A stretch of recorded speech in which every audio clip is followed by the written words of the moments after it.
Alright, YouTube, for at least some of you, it's the moment you've been waiting for with rapt attention. Work has finally begun on Sickness and Hell. Now, for those of you, the 99% that don't know what I'm talking about, years and years ago, starting when I was still in high school, I started writing these sections or chapters, you could call them. They're really more short stories that follow a basic sort of timeline called Sickness and Hell. It's splatterpunk, that would be the term most people would use for it. It's essentially, splatterpunk is to standard horror writing as gore grind is to heavy metal. It's much more extreme, it's much more fixated on the grotesque and the depraved, gory material, and it's very over the top, and it takes on the semblance almost of a humorous bent because it's so over the top, number one, and number two, people who are writing splatterpunk presumably enjoy and even can get off on writing splatterpunk and thinking about people's reactions, gagging, and so forth. I have to admit, I think it was section 14 when I wrote it towards the end of high school. We're going on a field trip. I think that was during the second whale watch for AP Bio or something. And I showed this text that I had written and printed out to several of my friends, and one of them started gagging because it was so over the top and so fixated on depravity and just terrible gore. And I'm not going to tone it down. With morbid stories, I slightly toned that down.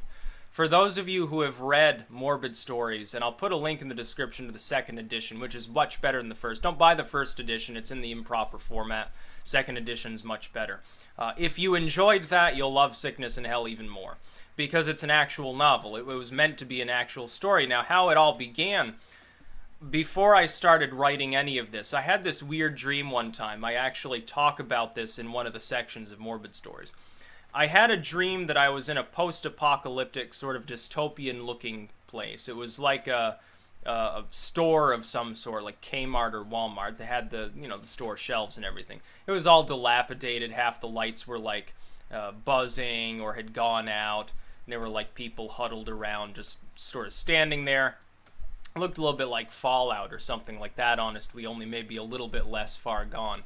I went to the back of this store in probably the most dilapidated section. I found this little wooden box, and I opened it up, and it was all like dirty, and it smelled funny.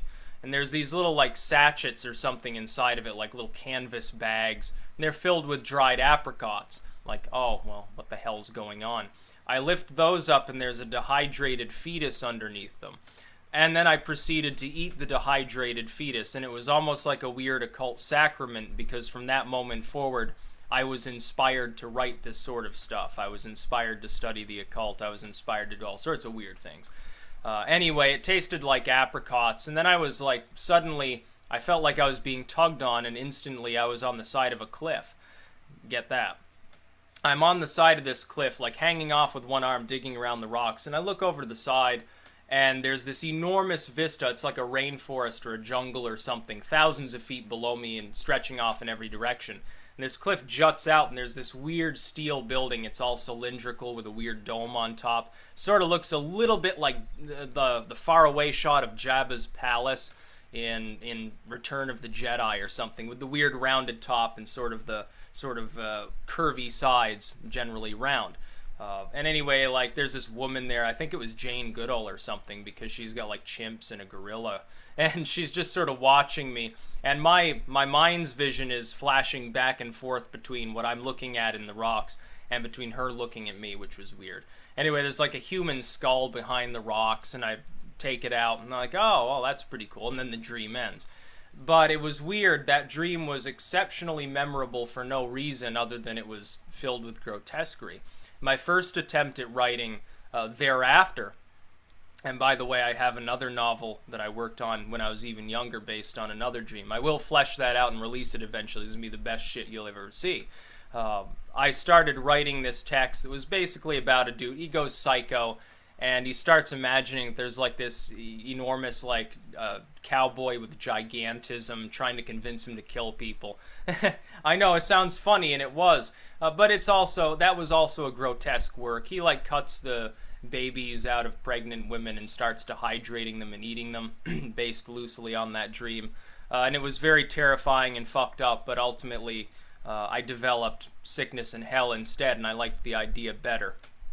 Basic synopsis without spoilers is that there's been a contamination of a sort of exotic mutated fungus that has to do with radioactivity that's being improperly dumped, radioactive waste. Fungus gets mutated, leaks into the systems of a food processing plant. The people that are eating these sort of canned hams, they start getting all fucked up and deranged, and they start mutating, and they turn into monsters.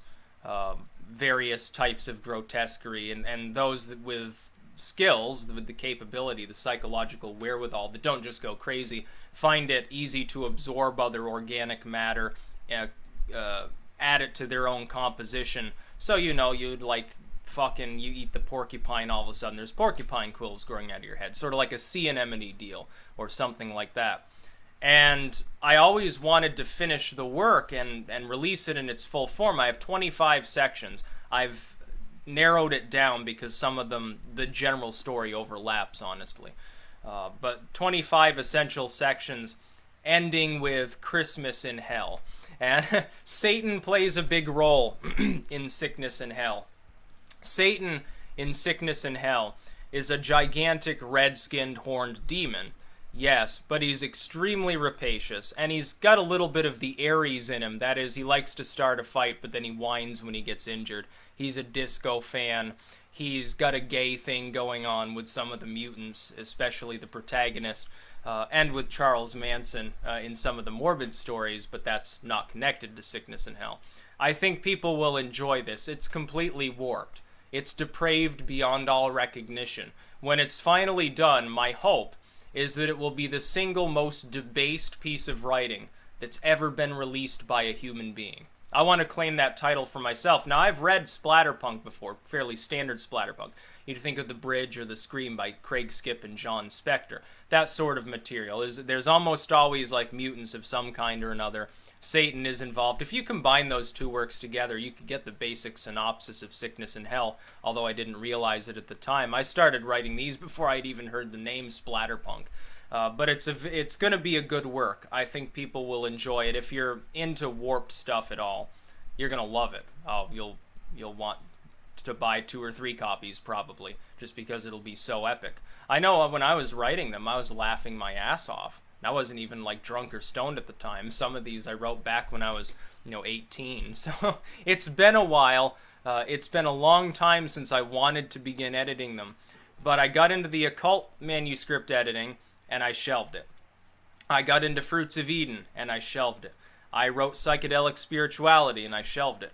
I had enough morbid stories, so with a very small amount of editing, I released it as an entire piece of work, of literal full length. I think it was like 270 pages of work, which is now, again, link in the description to that. And I shelved it. I kept shelving it over and over again, and now I've finally got the basic outline. I've got the idea in my head. The story's already basically written, it just has to be edited. And so I'm going to take those original materials, look back through them, and I'm going to start writing Sickness and Hell.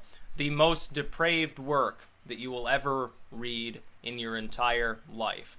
It will be very difficult for anyone at any point in the history of future humanity to undo that title from the work. And there will be sequels, honestly. It was never meant to be, oh, there's just one story, everybody dies, the end. No, it's not going to do that. It's going to be continuing forever, right? Like 50 of them before I die, maybe, if I get time.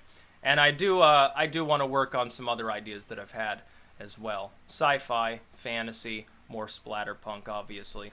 A little bit of the sword and sorcery stuff that I think some people will appreciate. That's about all. Peace out.